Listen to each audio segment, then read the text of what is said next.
Doctor Mohan Varghese, June 17 ഫ്രാൻസിലെ വേഴ്സായ് കൊട്ടാരത്തിൽ വെച്ചാണല്ലോ American president Donald Trump Iran സമാധാന കരാറിൽ ഒപ്പുവെച്ചത്. ഇത് മറ്റൊരു യുദ്ധത്തിന്റെ തുടക്കമാണോ എന്ന ആശങ്ക ഉയർത്തുന്നുണ്ട് ചില ചരിത്രകാരന്മാർ. കാരണം കരാർ ഒപ്പുവെച്ച സ്ഥലം തന്നെയാണ് വേഴ്സായ്. 1919 ചരിത്രപ്രധാനമായ വേഴ്സായ് ഉടമ്പടിയോടാണ് ഇതിനെ നിരീക്ഷകർ ഉപമിക്കുന്നത്. ഒന്നാം ലോക മഹായുദ്ധത്തിന് അന്ത്യം കുറിക്കാൻ ഒപ്പുവെച്ച വേഴ്സായ് കരാർ പിൽക്കാലത്ത് രണ്ടാം ലോക മഹായുദ്ധത്തിന് വിത്തുപാകിയതുപോലെ നിലവിലെ ഈ നീക്കവും വലിയൊരു പ്രതിസന്ധിയിലേക്ക് നയിക്കുമോ എന്നാണ് അവരുടെ ആശങ്ക. 1919 എല്ലാ യുദ്ധങ്ങളും അവസാനിപ്പിക്കാൻ ലോക നേതാക്കൾ ഒത്തുചേർന്ന സ്ഥലമായാണല്ലോ ഈ വേഴ്സായ് കൊട്ടാരം സ്മരിക്കപ്പെടുന്നത്. എന്നാൽ വേഴ്സായ് ഉടമ്പടി സംഘർഷം അവസാനിപ്പിച്ചിട്ടുമില്ല, പകരം അത് നീട്ടിവെക്കുകയാണ് ചെയ്തത്. 1914 മുതൽ 1918-19 കാലഘട്ടത്തിലാണല്ലോ ഈ ഒന്നാം ലോക മഹായുദ്ധം നടന്നത്. 2 പതിറ്റാണ്ടുകൾക്ക് ശേഷം രണ്ടാം ലോക മഹായുദ്ധം എന്ന കൂടുതൽ രക്തരൂക്ഷിതമായ ദുരന്തവും ഉണ്ടായി. അതുകൊണ്ട് ഈ ട്രംപ് വേഴ്സായിൽ വെച്ച് അമേരിക്ക ഇറാൻ ധാരണാപത്രം ഒപ്പിട്ടതും ഇപ്പോഴും ഭീഷണി തുടരുന്നതും ചരിത്രത്തെ ആസ്പദമാക്കി താങ്കൾ എങ്ങനെയാണ് വിലയിരുത്തുന്നത്? പാലസ് ഓഫ് വേഴ്സായ് ഫ്രാൻസിൽ ചരിത്ര പ്രസിദ്ധമായ ഒരു സ്ഥലമാണ്. ആ ഫ്രഞ്ച് കൊട്ടാരത്തിൽ വെച്ചാണ് യഥാർത്ഥത്തിൽ ഒന്നാം ലോകമഹായുദ്ധം അവസാനിപ്പിച്ചുകൊണ്ട് സൈൻ ചെയ്യുന്നത് തൽപരകക്ഷികൾ, parties in the first world war. അപ്പോൾ ശരിയാണ്, ചരിത്രം ഒന്ന് പരിശോധിച്ചാൽ മനസ്സിലാകും ഇനി ഒരിക്കലും ഒരു യുദ്ധം ഉണ്ടാവരുത്. യൂറോപ്പ് എന്നല്ല, ലോകം മുഴുവൻ സമാധാനം പുലരണം. അതുകൊണ്ടിതാ തങ്ങൾ യുദ്ധം അവസാനിപ്പിക്കുന്നു. യുദ്ധത്തിൽ നഷ്ടപരിഹാരമായി നിശ്ചിത തുക പരാജയപ്പെട്ടവർ വിജയിച്ചവർക്ക് നൽകണം. ഇതായിരുന്നല്ലോ പ്രധാന കരാർ. പക്ഷേ അതൊരു വലിയ തുകയാണ്. ജർമ്മനിയും ഇറ്റലിയും യുദ്ധത്തിൽ പരാജയപ്പെട്ടു. അവർ നൽകേണ്ടിയിരുന്ന തുക, ആ തുകയുടെ വലിപ്പം ഭീതിത്വമായ ഒരു വലിപ്പമാണ്. മൈൻഡ് ബ്ലോയിങ് നമ്പേഴ്സ്, ഫിഗേഴ്സ് അന്നത്തെ കണക്കിൽ. അതൊരു ഇറിറ്റൻ്റാണ്. The winner takes it all എന്നതാണല്ലോ പ്രമാണം. അപ്പോൾ ആ ഒരു കാര്യം ഇന്നത്തെ നിലയിലൊന്ന് പരിശോധിക്കാം. ഇന്നെങ്ങനെയാണ്, ഇവിടെ ആരാണ് വിജയിച്ചത്? ഇവിടെ വിജയമില്ല, പരാജയമില്ല. അമേരിക്കയോ ഇറാനോ ഇവിടെ പൂർണ്ണമായി വിജയിച്ചു എന്ന് പറയാനാവില്ല. ഒരുപക്ഷെ അമേരിക്ക ഉദ്ദേശിച്ച കാര്യം നേടിയെടുക്കാൻ കഴിഞ്ഞില്ല എന്ന് പറയുമ്പോൾ അമേരിക്ക പരാജയപ്പെട്ടതായി വേണമെങ്കിൽ വ്യാഖ്യാനിക്കാം. ഇറാന് നാശനഷ്ടങ്ങൾ ഉണ്ടായി, അതുകൊണ്ട് ഇറാൻ വിജയിച്ചു എന്ന് പറയാനും ആവില്ലല്ലോ.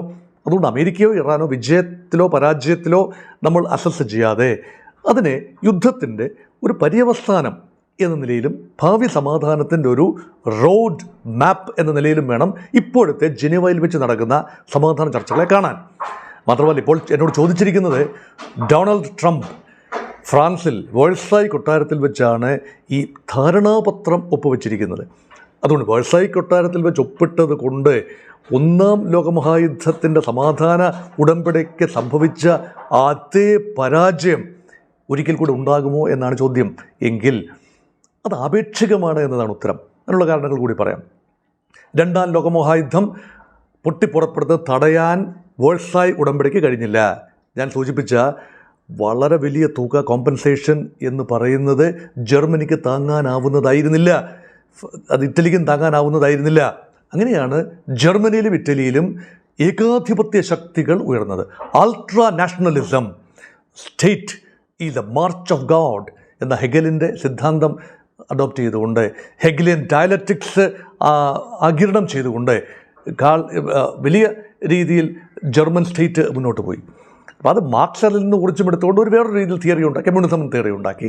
അതേസമയം ജർമ്മൻ ചാൻസലറായി തിരഞ്ഞെടുക്കപ്പെട്ട അഡോൾഫ് ഹിറ്റ്ലർ ഒരു വംശീയതയിൽ അധിഷ്ഠിതമായ, അല്ലെങ്കിൽ ജർമ്മൻ പ്യൂരിറ്റിയിൽ, ആര്യൻ സുപ്രമസി എന്ന വംശീയതയിൽ അടിയുറച്ച് തങ്ങളെ വിജയിച്ച കക്ഷികൾ പീഡിപ്പിക്കുകയാണ്, അതുകൊണ്ട് കപ്പം കൊടുത്ത് ഇനിയും അന്തസ്സ് പണയപ്പെടുത്താൻ തയ്യാറല്ല എന്ന് പറഞ്ഞുകൊണ്ട് ജർമ്മൻ ജനതയെ ഉദ്ദീപിപ്പിക്കുന്ന പ്രസംഗങ്ങളുമായി മുന്നോട്ട് പോയി.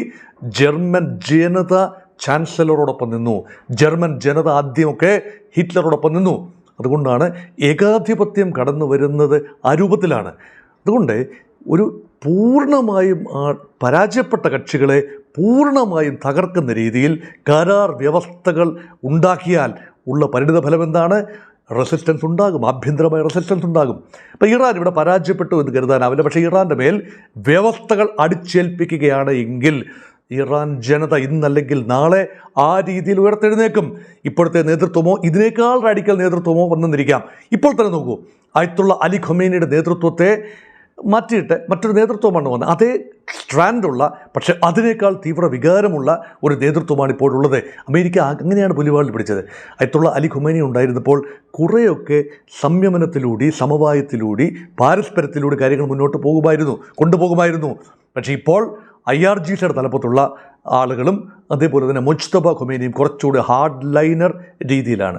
അപ്പോൾ ആയത്തുള്ള അലി ഖൊമേനിയെ വധിച്ച് മുജ്തബ ഖൊമേനി വരാനുള്ള സാഹചര്യം ഒരുക്കിയത് അമേരിക്ക തന്നെയല്ലേ? അപ്പോൾ വറചട്ടിയിൽ നിന്ന് എരുതിയിലേക്ക് എന്ന രീതിയിലാണ് ഇറാൻ്റെ വികാരം പോയത്. അത് മാത്രമല്ല, ചിതറി നിന്ന ഇറാനിയൻ ജനതയെ ഏകോപിപ്പിക്കാൻ, ഒന്നിപ്പിക്കാൻ ഒരു ഗാൽവനൈസിങ് ഒരു ഇഫക്റ്റായി ഈ അമേരിക്കൻ ആക്രമണം മാറി എന്നുകൂടി ഓർക്കണം. അതുകൊണ്ട് കഠിനമായ വ്യവസ്ഥകൾ അടിച്ചേൽപ്പിക്കുന്ന രീതിയിൽ അമേരിക്ക പെരുമാറിയാൽ അത് നടക്കില്ല. അതുകൊണ്ടാണ് ഇപ്പോൾ നടക്കുന്നത് കഠിനമായ വ്യവസ്ഥകളാണ് എന്ന അഭിപ്രായം എനിക്കില്ല. അത് മാത്രമല്ല, അമേരിക്ക ആവശ്യത്തിലധികം വിട്ടുവീഴ്ചകൾ ചെയ്തു എന്ന നിഗമനത്തിലാണ് ഇസ്രയേലും അമേരിക്കയുടെ തന്നെ ഒരു വിഭാഗം ജനങ്ങളും. ഉദാഹരണത്തിന് $300 ബില്യൺ ഓഫ് റീകൺസ്ട്രക്ഷൻ അസിസ്റ്റൻസ് അത് അമേരിക്ക ലഭ്യമാക്കുമെന്നോ അമേരിക്കയുടെ സഖ്യകക്ഷികൾ ലഭ്യമാക്കുമെന്നോ അർത്ഥമാക്കാം. മാത്രമല്ല, ഇതൊരു പ്രോജക്റ്റുകൾക്ക് വേണ്ടി പണം ലഭ്യമാക്കുന്നതാണ്.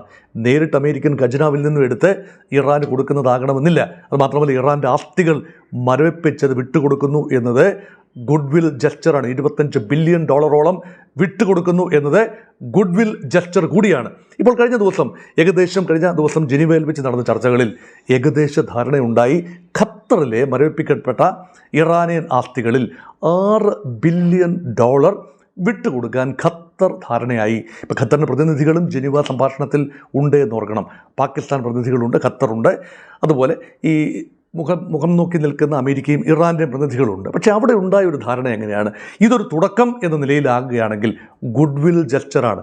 അതുകൊണ്ട് ഒന്നാം ലോകമഹായുദ്ധം അവസാനിപ്പിച്ച വെഴ്സൈൽ ഉടമ്പടിയിലെ കഠിനമായ വ്യവസ്ഥകൾക്ക് സമാനമായ വ്യവസ്ഥകൾ അന്തിമ കരാറിൽ ഉണ്ടാവില്ല എന്ന് പ്രതീക്ഷിക്കാം.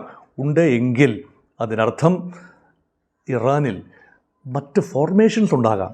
ഇറാനിൽ തീവ്ര റാഡിക്കൽ ഇസ്ലാമിസ്റ്റുകൾ ഒരുപക്ഷെ പിടിമുറുക്കിയേക്കാം. ഇപ്പോൾ അങ്ങനെയല്ല. ഇപ്പോൾ മതഘടനകൾക്ക് പ്രാമുഖ്യമുണ്ട്. പക്ഷേ റാഡിക്കൽ ഇസ്ലാമിസ്റ്റുകളുടെ കയ്യിലല്ല ഇറാൻ്റെ ഭരണകൂടം എന്നുകൂടി ഓർക്കണം. റാഡിക്കൽ ഇസ്ലാമിസ്റ്റുകൾ എന്നതുകൊണ്ട് ഞാൻ ഉദ്ദേശിച്ചത് ISIS പോലെയുള്ള ഇസ്ലാമിക് സ്റ്റേറ്റ്. അത് സുന്നി വിഭാഗമാണ്. പക്ഷേ അതിൻ്റെ ഇക്വലൻ്റായ ഷിയ മിലിഷ്യകൾ പിടിമുറുക്കിയാൽ ഇതാവുമോ അവസ്ഥ? അതുകൊണ്ട് ഇറാൻ ആ രീതിയിലൊരു ഏകാധിപത്യത്തിലേക്ക് പോകാതിരിക്കട്ടെ. അതുകൊണ്ട് ചർച്ചകൾക്ക് ഉണ്ടാകണമെങ്കിൽ ഒരു സ്റ്റേബിൾ സോളിഡ് ഗവൺമെൻറ് എസ്റ്റാബ്ലിഷ്മെൻറ്റ് ഉണ്ടാവണം. ഇപ്പോൾ ഇറാന് ഒരു നാഥനുണ്ട്, ഇറാനൊരു സിസ്റ്റമുണ്ട്. ആ സിസ്റ്റം ഒരുപക്ഷെ പാശ്ചാത്യ ലോകം ആ രീതിയിൽ അംഗീകരിക്കുന്നതായിരിക്കില്ല. പക്ഷേ ചർച്ച നടത്തുന്നത് ആ സംവിധാനത്തിലുള്ള ഇറാനുമായിട്ടാണ്. അതായത് ഒരു ഗാർഡിയൻ കൗൺസിലുണ്ട്, മതപരമായ കാര്യങ്ങൾ, ധാർമ്മിക കാര്യങ്ങൾ, ഇറാൻ്റെ ആകമാന കാര്യങ്ങൾ എല്ലാം നോക്കുന്നതാണ്. അതുപോലെ ആയത്തുള്ള അലി ഖൊമേനിക്ക് ശേഷം വന്ന മുജ്തബ ഖൊമേനി എന്ന പരമോന്നത നേതാവുണ്ട്. പരമോന്നത നേതാവിന് അദ്ദേഹത്തിൻ്റെതായ അഭിപ്രായങ്ങൾ പറയാം. അതേസമയം സുപ്രീം നാഷണൽ കൗൺസിൽ ഉണ്ട്. അവരാണ് യഥാർത്ഥത്തിൽ ഡിഫാക്റ്റോ അധികാര വിഭാഗം. അവർക്കിടയിൽ IRGC റവല്യൂഷണറി ഗാർഡ് കോപ്സ് അവരുടെ പ്രവർത്തനമുണ്ട്. എല്ലാ മേഖലകളെയും സ്റ്റെബിലൈസ് ചെയ്യുന്ന സൈന്യം മാത്രമല്ല, വ്യവസായം, വാണിജ്യം, കൃഷി, വിദ്യാഭ്യാസം, ആരോഗ്യം എന്നു വേണ്ട എല്ലാ മേഖലകളിലും സാന്നിധ്യമുള്ള വിപ്ലവത്തിന്, ഇറാനിയൻ വിപ്ലവത്തിന്, 1979 നടന്ന ഇറാനിയൻ വിപ്ലവത്തിൻ്റെ ആ ഒരു തിജ്വാല അത് കെടാതെ സൂക്ഷിക്കുന്നു എന്ന് ക്ലെയിം ചെയ്യുന്ന ഒരു സംവിധാനമാണ് IRGC റവല്യൂഷണറി ഗാർഡ്. റവല്യൂഷനെ ഗാർഡ് ചെയ്ത് നിർത്തുന്ന, വിപ്ലവത്തിൻ്റെ ആ ഒരു സങ്കല്പത്തെ ഗാർഡ് ചെയ്ത് നിർത്തുന്ന ഒരു സംവിധാനം എന്ന നിലയിലുണ്ട്. അത് ലോകത്ത് പരിചിതമായ സംവിധാനമേ അല്ല. മറ്റൊരു ലോകരാജ്യത്തിനും സമാനമായ സംവിധാനമില്ല എന്നോർക്കണം. ആ സംവിധാനമാണ്, അത് ദൃഢമാണ്, സോളിഡാണ്, സ്റ്റേബിളാണ്, സെക്യൂറാണ്. ആ സംവിധാനത്തെ മാറ്റാനാണ് അമേരിക്ക ശ്രമിച്ചത്. ഇപ്പോൾ ആരെ മാറ്റാൻ ശ്രമിച്ചുവോ അതേ സംവിധാനവുമായി, അതേ എസ്റ്റാബ്ലിഷ്മെൻറ്റുമായി, അതേ റെജീമുമായി അമേരിക്ക ഇപ്പോൾ ചർച്ച നടത്തുന്നു എന്നത് ശുഭോദർക്കമായ കാര്യം തന്നെയാണ്. കാരണം ആ റെജീമിനെ അംഗീകരിക്കാതെ അവരുമായി ചർച്ച നടത്താനാവില്ലല്ലോ. അതുകൊണ്ട് ഇറാനിയൻ ഗവൺമെൻറ്റിനെ അമേരിക്ക അംഗീകരിക്കുന്നു എന്ന് തന്നെ കരുതാവുന്നതാണ്. അതുകൊണ്ട് ഒന്നാം ലോകമഹായുദ്ധം അവസാനിപ്പിച്ചുകൊണ്ട് ലീഗ് ഓഫ് നേഷൻസ് തുടങ്ങി. എന്തായിരുന്നു ഉദ്ദേശം? യുദ്ധം ഇനി ഉണ്ടാവരുത്. ഇപ്പോഴൊരു ലീഗ് ഓഫ് നേഷൻസ് പോലെയൊന്നും അല്ലെങ്കിലും ഇറാനും അമേരിക്കയ്ക്കും ഇടയിൽ ഒരു 60 ദിവസത്തെ ചർച്ചകളുടെ സമയത്ത് കാര്യങ്ങൾ മോണിറ്റർ ചെയ്യാനായി ഒരു കമ്മിറ്റി അല്ലെങ്കിൽ ഒരു ഹൈ പവർ കമ്മിറ്റി, ഉന്നത അധികാര സംഘത്തെ നിയോഗിച്ചിട്ടുണ്ട്. കൂടുതൽ റപ്ചേഴ്സ് ഉണ്ടാകരുത്, കൂടുതൽ പൊട്ടിത്തെറികൾ ഉണ്ടാവരുത്, പരസ്പരം കേൾക്കാനുള്ളത് കേൾക്കണം, ചർച്ചകളുടെ ഇൻ ബിറ്റ്വീൻ നെഗോസിയേഷൻസ് ഉണ്ടാകുന്ന ചെറിയ പ്രശ്നങ്ങൾ പരിഹരിക്കണം. ഇതൊക്കെയാണ്. അത് ലീഗ് ഓഫ് നേഷൻസിനോടും വരില്ല എങ്കിൽ പോലും അങ്ങനെ ഒരു സംവിധാനമുണ്ട്. ഈ സംവിധാനത്തിനൊരു ഏകപക്ഷീയത ഉണ്ടെങ്കിൽ ഒരു പക്ഷേ നടക്കില്ല. മറ്റേ ലീഗ് ഓഫ് നേഷൻസിൽ പ്രധാന കക്ഷികൾ അന്നത്തെ ചേർന്നില്ല. അമേരിക്കയും ജർമ്മനി അങ്ങനെയുള്ള പല കക്ഷികളും അതിൽ നിന്നും വിട്ടുനിന്നു എന്ന് പറയുമ്പോൾ അവിടെ സമാധാനമുണ്ടാകണമെങ്കിൽ പ്രമുഖ കക്ഷികളെല്ലാം പങ്കാളികളാകണം. ഇവിടെയുള്ള മാറ്റം എന്താണ്? ഇവിടെയുള്ള ചേഞ്ച് എന്താണ്? ഒരു പ്രധാനപ്പെട്ട സ്റ്റേക്ക് ഹോൾഡർ എന്ന് പറയുന്നത് ഇസ്രയേലാണ്. Israel is not a party to the negotiation. സംഭാഷണങ്ങളിൽ പങ്കാളിയല്ല. തർക്കങ്ങളിൽ ഒരു കക്ഷിയാണെങ്കിലും സംഭാഷണങ്ങളിൽ ഒരു പങ്കാളി അല്ല എന്നോർക്കണം. അതുമാത്രമല്ല, ഇസ്രയേൽ ചെയ്യുന്നതിനെല്ലാം തന്നെ മറുപടി പറയേണ്ടത്, ഘടനാപരമായി മറുപടി പറയേണ്ടത് അമേരിക്കയാണ്. ഇസ്രയേൽ ലെബനനിൽ ആക്രമണം നടത്തില്ല എന്നത് ഉറപ്പ് കൊടുക്കേണ്ടത് ഇസ്രയേലല്ല, മറിച്ച് മറ്റൊരു രാജ്യമായ അമേരിക്കയാണെന്ന് ഓർക്കണം. ഈ 14 ഇന പ്രപ്പോസലിൽ ആദ്യത്തെ ഇനമെന്താണ്? ആ മേഖലയിൽ ശാന്തത ഉണ്ടാവണം, മേഖലയിൽ സമാധാനം ഉണ്ടാകണം. ഇറാനും അമേരിക്കയും തമ്മിലുള്ള പ്രശ്നമായിട്ടല്ല ഈ കരാറിനെ കാണുന്നത്, മറിച്ച് ആ മേഖലയെ ഒറ്റ യൂണിറ്റായി എടുത്തുകൊണ്ട്, അത് ഇസ്രയേലും ലെബനനും ജോർദാനും അത് വെസ്റ്റേൺ മേഖലയാണ്. അത് ഇറാനുമായി അകലം പാലിക്കുന്ന ഈ രാജ്യങ്ങൾക്കൊന്നും ഇറാനുമായി അതിർത്തിയില്ലല്ലോ.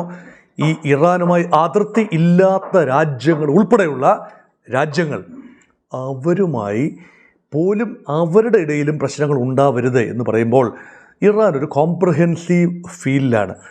പക്ഷേ അതവിടെ ഒന്നാം വ്യവസ്ഥയായി നിൽക്കെ ആ വ്യവസ്ഥ തന്നെ ലംഘിച്ചുകൊണ്ട് നിരന്തരം ഹിസ്ബുള്ള കേന്ദ്രങ്ങൾക്ക് നേരെ ഇസ്രയേൽ ആക്രമണം നടത്തുന്നത് ഇറാനെ പ്രകോപിപ്പിക്കുമെന്നറിയാമല്ലോ. അതുകൊണ്ട് ഒന്നാം ലോകമഹായുദ്ധത്തിൽ സംഭവിച്ചതുപോലെയുള്ള, അതിനുശേഷം സംഭവിച്ചതുപോലെയുള്ള ചില നീക്കങ്ങൾ സംഭവിക്കാനുള്ള സാധ്യത തള്ളിക്കളയാനാവില്ല. അതുകൊണ്ടാണ് കണ്ടിന്യൂസായി പ്രശ്നമുണ്ടെങ്കിൽ ഇസ്രയേലിനോട് സംയമനം പാലിക്കാൻ അമേരിക്ക പറയേണ്ടതുണ്ട്. പറഞ്ഞിട്ട് കേട്ടില്ലെങ്കിൽ എന്താണ് ചെയ്യുക? അതിന് നിലവിലൊരു ഉത്തരമില്ല. അമേരിക്ക പറയുന്നു സ്റ്റോപ്പ് ഓൾ ഹോസ്റ്റിലിറ്റീസ് എന്ന് പറയുന്നു. ബെഞ്ചമിൻ നെതന്യാഹു കേൾക്കുന്നില്ല. എന്താണ് സംഭവിക്കുക? ഒന്നുകൂടെ പറയും. അമേരിക്കയ്ക്ക് ഇപ്പോൾ ഇസ്രയേലിൻ്റെ മുകളിൽ കൊണ്ടുപോയി ബോംബിടാൻ പറ്റുമോ? ഒരിക്കലും പറ്റില്ല. അതുകൊണ്ട് ഇസ്രയേൽ സംയമനം പാലിക്കാത്തടത്തോളം കാലം യഥാർത്ഥത്തിൽ അവിടെ സമ്മർദ്ദമുണ്ടാകും. അതുകൊണ്ട് ട്രീറ്റി ഓഫ് വേഴ്സായ് ഉടമ്പടിയോട് സമാനമായ രീതിയിൽ ഈ ഒരു ട്രീറ്റിയെ കാണാനാവുമോ? ഇതൊരു ട്രീറ്റിയല്ല, ഒരു ഫൈനൽ ട്രീറ്റിയല്ല. ട്രംപ് ആകെ വേഴ്സായ് കൊട്ടാരത്തിൽ വെച്ച് ഒപ്പിട്ടിരിക്കുന്നത് ഇൻ ആബ്സെൻഷ്യയാണ്. മറ്റേ ഇറാൻ്റെ നേതൃത്വം ഇൻ ആബ്സെൻഷ്യയാണ്. അവിടെ ഇരുന്നുകൊണ്ടാണ്. ഇറാൻ്റെ നേതൃത്വം ഒപ്പിട്ടിരിക്കുന്നത് വേഴ്സായ് കൊട്ടാരത്തിൽ വന്നുകൊണ്ടല്ല, അവരൊപ്പിട്ടിരിക്കുന്നത് ടെഹ്റാനിൽ ഇരുന്നുകൊണ്ടാണ്.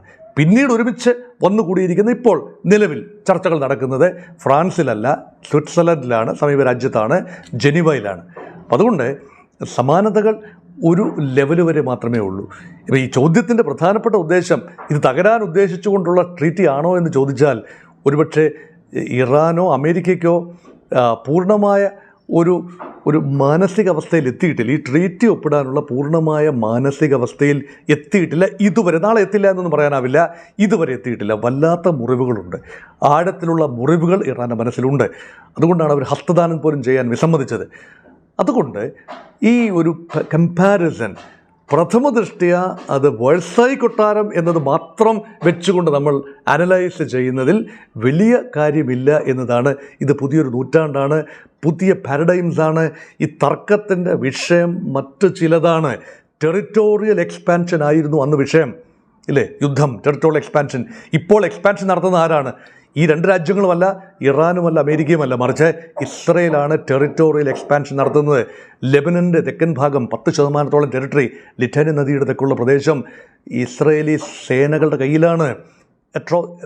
എൻക്രോച്ച്മെൻ്റാണ്, അധിനിവേശമാണ്. പലസ്തീൻ്റെ പ്രദേശം, വെസ്റ്റ് ബാങ്ക് പ്രദേശത്ത് ഇസ്രയേലി അധിനിവേശം നടക്കുന്നു. സിറിയയിലെ ഗോലാൻ കുന്നുകൾ, അതിൻ്റെ സിംഹഭാഗവും ഇസ്രയേൽ പിടിച്ചെടുത്ത് കഴിഞ്ഞു. 67 യുദ്ധത്തിൽ പിടിച്ചെടുത്തതും പിന്നീട് വിട്ടുകൊടുത്തതുമായ ഭാഗങ്ങളിൽ സിംഹഭാഗവും വീണ്ടും ഓക്യുപ്പൈ ചെയ്തു. ടെറിറ്റോറിയൽ എക്സ്പാൻഷൻ നടത്തിക്കൊണ്ടിരിക്കുന്നത് ഇസ്രയേലാണ്. അപ്പോൾ ടെറിറ്റോറിയൽ എക്സ്പാൻഷൻ ഒരു വലിയ വിഷയമായിരുന്നു. രണ്ടാം ലോക മഹായുദ്ധം എത്തിച്ചേരാൻ കാരണം ജർമ്മനിയുടെ യുദ്ധങ്ങളും ടെറിറ്റോറിയൽ എക്സ്പാൻഷനുമാണ്. ഇപ്പോൾ അത് ഈ കരാറിൽ ഒപ്പിടുന്ന രണ്ട് കക്ഷികളും അല്ല നടത്തുന്നത്. ഇറാൻ മറ്റൊരു രാജ്യത്തിൻ്റെ ഒരു തരി മണ്ണ് പോലും പിടിച്ചെടുത്തിട്ടില്ല. അത് അമേരിക്കയും പിടിച്ചെടുത്തിട്ടില്ല എന്ന് ഓർക്കണം. പക്ഷേ അമേരിക്കൻ പ്രസിഡന്റിൻ്റെ ഭാഗത്തു നിന്ന് ഇറാനെ നിയന്ത്രിക്കും എന്ന് പറഞ്ഞുകൊണ്ടുള്ള ഭീഷണികളുണ്ട്. ഉദാഹരണത്തിന് ഹോർമൂസിലൂടെ കടന്നു പോകുന്ന 20% എണ്ണ, ലോക വ്യാപാരത്തിൻ്റെ 20% അത് തങ്ങൾ വേണ്ടി വന്നാൽ കൈവശമാക്കും എന്ന് വരെയുള്ള വിടുവ ട്രംപ് പറയുന്നതല്ലാതെ ആസ്തികൾ പിടിച്ചെടുക്കും, വിഭവങ്ങൾ അപഹരിക്കും അല്ലെങ്കിൽ പിടിച്ചെടുക്കും, ബലപ്രയോഗത്തിലൂടെ തങ്ങൾ വരുതിയിലാക്കും, വേണ്ടി വന്നാൽ തങ്ങൾ ചുങ്കം പിരിക്കും എന്നൊക്കെ പറയുന്നതല്ലാതെ ഒന്നും ചെയ്തിട്ടില്ല. അതുകൊണ്ട് ഒന്നാം ലോകമഹായുദ്ധത്തിൻ്റെ അവസാനം കുറിച്ചുകൊണ്ട് പാലസ് ഓഫ് വേഴ്സായിൽ എത്തിച്ചേർന്ന ഉടമ്പടിയുമായി ആ രീതിയിലൊന്നും ഈ ഉടമ്പടിക്ക് സാമ്യം കണ്ടെത്താൻ ആവില്ല. ആ ഉടമ്പടിയുടെ അവസ്ഥ ഇപ്പോൾ നമ്മൾ സംസാരിക്കുന്ന ഇറാൻ അമേരിക്ക ഉടമ്പടിക്ക് ഉണ്ടാകാതിരിക്കട്ടെ എന്ന് മാത്രം ആശംസിക്കാം.